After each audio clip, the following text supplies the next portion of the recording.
Hello everyone, मैं पवन कुमार आपका स्वागत करता हूं आपके अपनी यूट्यूब चैनल डिलाइट क्लासेस पर। दोस्तों, माय डियर स्टूडेंट, आज हम पढ़ने वाले हैं यूज ऑफ देयर। उससे पहले हम आपको बता दें देयर का यूज कितना इम्पोर्टेंट है। देखो, हम सब लोग एक सब्जेक्टिव क्लास पढ़ रहे हैं और सब्जेक्टिव क्लास यहाँ हम जो पढ़ रहे हैं वो 9th to 12th पढ़ रहे हैं एंड हिंदी मीडियम। सबसे इम्पोर्टेंट चीज़ ये है कि हम हिंदी मीडियम वालों के लिए जो इंग्लिश इतनी इम्पोर्टेंट है क्योंकि उसका हिंदी से इंग्लिश ट्रांसलेशन आना चाहिए और इंग्लिश से हिंदी ट्रांसलेशन आना चाहिए।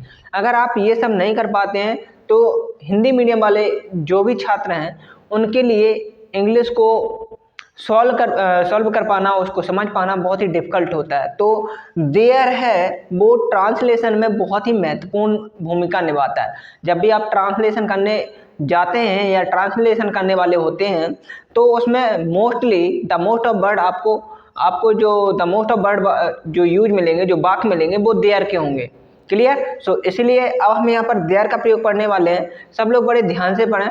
और उससे पहले मैं एक बात और कहना चाहूँगा, जो लोग इस चैनल पर नए आए हैं वो चैनल को सब्सक्राइब कर दें और अगर सेशन पसंद आए तो सेशन को लाइक और शेयर ज़रूर कर दें ताकि अन्य लोग भी इसका लुत्फ़ उठा सकें। ठीक है, तो समझते हैं यूज ऑफ देयर। देखो, उससे पहले एक चीज़ और बता देना चाहते हैं हम कि किसी भी प्रयोग को पढ़ने से पहले हमें उसकी पहचान आनी चाहिए, हमें उसको आइडेंटिफाई करना आना चाहिए। अगर आप किसी भी चीज़ को आइडेंटिफाई कर पाते हैं तो आप उस वाक्य को, उस पर्टिकुलर वाक्य को आप बहुत ही अच्छे से समझ जाएंगे। ठीक है, और फिर जब आप ट्रांसलेशन करने के लिए जाएंगे तो आपको उसमें थोड़ी सी भी प्रॉब्लम नहीं होगी। बट अगर आपने किसी भी चीज़ को समझ ही नहीं पाया है और किसी भी प्रयोग को डेफिनेशन और आइडेंटिटी ही नहीं जानते हैं तो उस पर्टिकुलर वाक्य को आपको समझने में बड़ी प्रॉब्लम होगी। तो सबसे जो हमारा इम्पोर्टेंट कार्य बनता है वो यही बनता है कि हमें सबसे पहले इसके पहचान या डेफिनेशन जो भी हो उसको समझना चाहिए। तो सबसे पहले आइडेंटिटी या पहचान को हम देखते हैं। इस प्रकार के वाक्यों को हम कैसे समझेंगे। जिन हिंदी वाक्यों की क्रिया है, हो, हूँ, जिन हिंदी वाक्यों की क्रिया है, हो, हूँ, था, थी, थे के ठीक पहले कोई नाउन आए। क्रिया के ठीक पहले कोई नाउन आए। देखो, क्रिया कई प्रकार की हो सकती है। हमने है, हूँ, ये सिर्फ आपको एग्जाम्पल के तौर पे बताया। हो सकता है पास्ट इंडेफिनिट टेंस हो, प्रेजेंट इंडेफिनिट टेंस हो, कैसे भी हो सकता है। ये सिर्फ आपके लिए एग्जाम्पल के लिए। ठीक है, कोई नाउन आए तो ऐसे में देयर का प्रयोग करते हैं। ठीक है, क्रिया से पहले अगर कोई नाउन आता है तो ऐसे में देयर का प्रयोग करते हैं। ठीक है, तो हमने इसकी डेफिनेशन, आइडेंटिटी को अच्छे से समझ लिया। अब यहाँ पर हम सबसे पहले पढ़ने वाले हैं अफर्मेटिव सेंटेंस। अफर्मेटिव सेंटेंस को हिंदी में कहते हैं साधारण वाक्य। ठीक है, अब हम इसके स्ट्रक्चर को पढ़ने वाले हैं। तो स्ट्रक्चर में देखो, स्ट्रक्चर क्या होता है, उसका रूप होता है। ठीक है, सेंटेंस को किस प्रकार से बनाना है। अगर आपको सेंटेंस को एक सही तरीके में बनाना है, सही ऑर्डर में बनाना है तो आपको स्ट्रक्चर आना चाहिए कि सबसे पहले क्या आएगा। तो यहाँ पर सब्जेक्ट तो होता नहीं, अफर्मेटिव सेंटेंस में सब्जेक्ट नहीं, तो जो सब्जेक्ट का कार्य करेगा वो क्या करेगा, देयर। एक चीज़ और बता दें देयर के बारे में हम आपको। देयर एक डमी सब्जेक्ट होता है। डमी सब्जेक्ट का मतलब होता है देयर एक अर्थहीन करता है। कैसा करता है, एक अर्थहीन करता है। मतलब इसका जब यह सब्जेक्ट के रूप में यूज होगा, कर्ता के रूप में यूज होगा तो देयर का कोई मीन्स नहीं निकलेगा। जबकि देयर का मीन्स होता है वहाँ, तो यहाँ पर इसका मीन्स वहाँ नहीं होगा। देयर एक यहाँ पे क्या रहेगा, अर्थहीन कर्ता बनेगा। क्लियर? ठीक है, सबसे पहले हम क्या यूज करेंगे, देयर। देयर के बाद आएगा हेल्पिंग वर्ब। हेल्पिंग वर्ब आपका कुछ भी हो सकता है, is, am, are, was, was, do, does, did, ये कोई भी हेल्पिंग वर्ब हो सकता है। इसके बाद ऑब्जेक्ट आएगा, ईटीसी आएगा। ठीक है, आप सबसे पहले एग्जांपल देखते हैं। एक शेर था, यहाँ पर क्या लिखा है, था, ये क्रिया है। क्या है, क्रिया है। एक शेर था तो ये पर ये जो था है क्या है, क्रिया। और क्रिया से ठीक पहले क्या दिख रहा है आपको, नाउन दिख रहा है। नाउन का मतलब है शेर है। नाउन तो आप जानते ही होंगे, नाउन को हमें डिफाइन करने की कोई आवश्यकता नहीं। ठीक है, क्रिया से पहले क्या है, नाउन है। तो हमने क्या बताया, जब क्रिया से पहले कोई नाउन आता है तो ऐसे में क्या का प्रयोग करेंगे, देयर का प्रयोग करेंगे। क्लियर? अब देखो क्या बनाएंगे हम। सबसे पहले हम लिखेंगे देयर। ठीक है। अब शेर था, ये टेंस काय में जा रहा है, पास्ट में जा रहा है, तो हमने सिंपल पास्ट टेंस आपको बताए हैं ऑलरेडी, ठीक है। अगर आप लोगों ने नहीं देखा तो वीडियो में जाएं, वीडियो जो पहली वीडियो है पहले दिन की या दूसरे दिन की वीडियो, उसमें जाएं और उसको देखें वीडियो को के सिंपल पास्ट टेंस क्या होते हैं, सिंपल फ्यूचर टेंस क्या होते हैं, सिंपल प्रेजेंट टेंस क्या होते हैं। तो ठीक है, अब देखो यहाँ पर जो नाउन है वो नाउन सिंगुलर है। जब सिंगुलर नाउन है, देखो हमने पहले ही बता दिया, देयर एक कैसा करता है, अर्थहीन करता है। इसको सिर्फ हम जैसे कार्य कारणी जो मंत्री प्रधानमंत्री होते हैं वो अलग होते हैं, ठीक है। तो अब वहाँ डीपली नहीं जाते हैं, हम यहीं से समझ लेते हैं। एक शेर था, तो यहाँ पे देयर एक डमी सब्जेक्ट है, लेकिन यहाँ पे जो क्रिया आएगी वो इस नाउन के अकॉर्डिंग आएगी। नाउन कैसा है, सिंगुलर है। सिंगुलर है तो पास्ट में सिंगुलर के साथ क्या आता है, वाज आता है। क्या आता है, वाज, ठीक है। अब एक के लिए हम क्या का प्रयोग करेंगे, ए, और शेर के लिए हम क्या लिखेंगे, lion, there was a lion. Clear. तो यहाँ से हमें क्या मिल गया, यहाँ से हमें पता चल गया कि ये जो वाला स्ट्रक्चर है इस प्रकार से हम इसको पढ़ेंगे। क्लियर, ठीक है। अब हम इसको देखते हैं। एक बार एक लोमड़ी थी। अब यहाँ पे देख रहे हैं एक लोमड़ी थी, एक बार से हमें कोई मतलब नहीं है। एक बार क्या है, एक बार सिर्फ ये टाइम के बारे में बताया गया है, जबकि यहाँ से सेंटेंस शुरू होता है। तो सेंटेंस यहाँ पे देख रहे हैं, लोमड़ी थी। यहाँ पे सबसे पहले आपको लास्ट में देखना क्रिया क्या है, थी के ठीक पहले क्या है, लोमड़ी है। क्रिया के ठीक पहले क्या है, लोमड़ी है, जो एक नाउन है। क्या है, जो एक नाउन है। और तो ऐसे में हम क्या का प्रयोग करेंगे, देयर का प्रयोग करेंगे। क्लियर, ठीक है। तो एक बार के लिए हम क्या बोलेंगे, वंस। एक बार के लिए हम क्या कहेंगे, वंस। एक लोमड़ी थी, वंस। अब एक लोमड़ी थी, तो अब हम यूज पढ़ने वाले हैं देयर का, यूज पढ़ रहे हैं देयर का, तो हम यहाँ पे क्या यूज करेंगे, देयर। लोमड़ी कितनी है, एक, तो कौन सी हेल्पिंग वर्ब आएगी, was, there was a fox. Clear. तो मैं आशा करता हूं कि ये दोनों स्ट्रक्चर आपको बढ़िया से समझ में आ गए होंगे, ठीक है। अब चलते हैं नेगेटिव स्ट्रक्चर की ओर।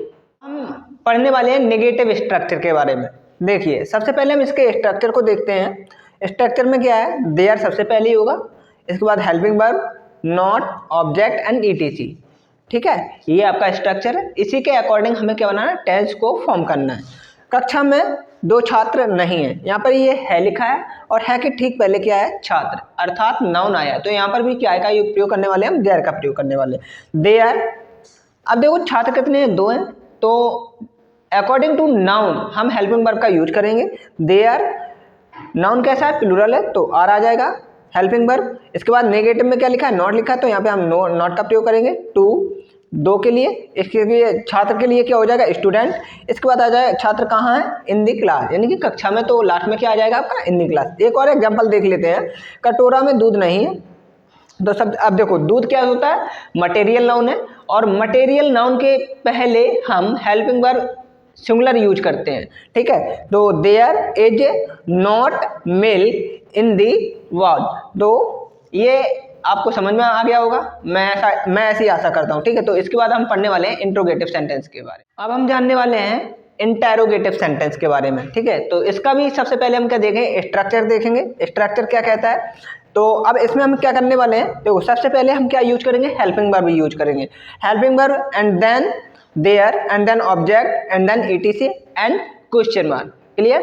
तो ये आपका स्ट्रक्चर है, और इसी के अकॉर्डिंग हम क्या बनाने हैं, सेंटेंस फॉर्म करने वाले हैं। क्लियर। सो देखते हैं, सबसे पहले यहाँ पे देखते हैं, क्या स्कूल के सामने एक मैदान है, क्या स्कूल के सामने एक मैदान है, तो हमें यहाँ से पता चलता है आगे क्या लगा हुआ है, एंड लास्ट में क्या है, क्वेश्चन मार्क है।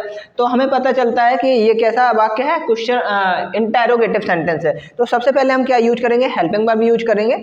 हेल्पिंग वर्ब, अब यहाँ पे एक चीज और बता देते हैं आपको, के सामने एक मैदान है, तो हमने पहले ही आपको बता दिया है, यहाँ पर देयर के अकॉर्डिंग हमें हेल्पिंग वर्ब यूज नहीं करना है, बल्कि हमें नाउन के अकॉर्डिंग हेल्पिंग वर्ब यूज करना है। क्लियर, ठीक है।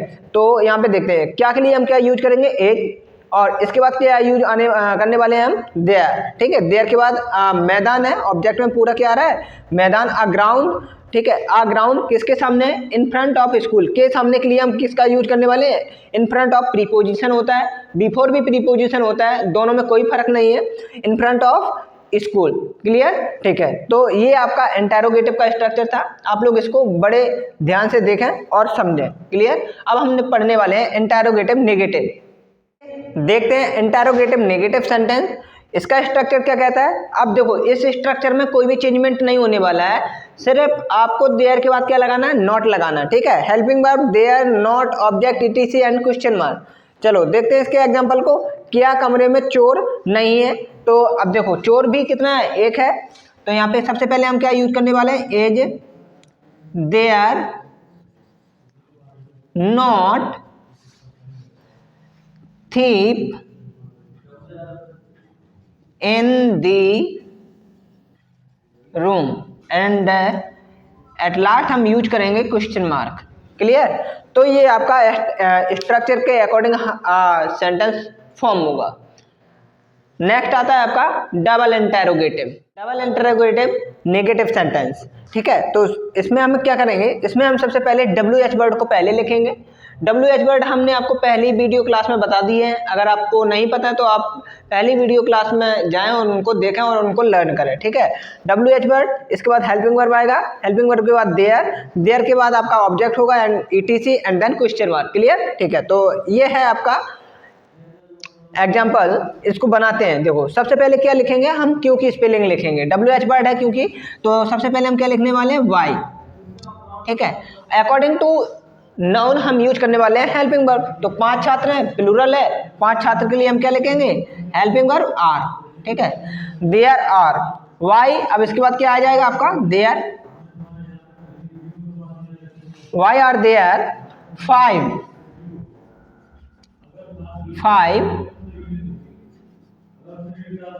students in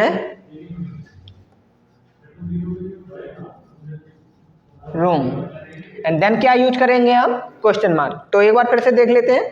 सबसे पहले हम इंट्रोगेटिव वर्ड यूज किया वाई, इसके बाद हेल्पिंग वर्ब आर, इसके बाद देयर। ठीक है, छात्र कितने, 5 छात्र, देन 5 स्टूडेंट, कहाँ है छात्र, कमरे में, इन रूम। क्लियर?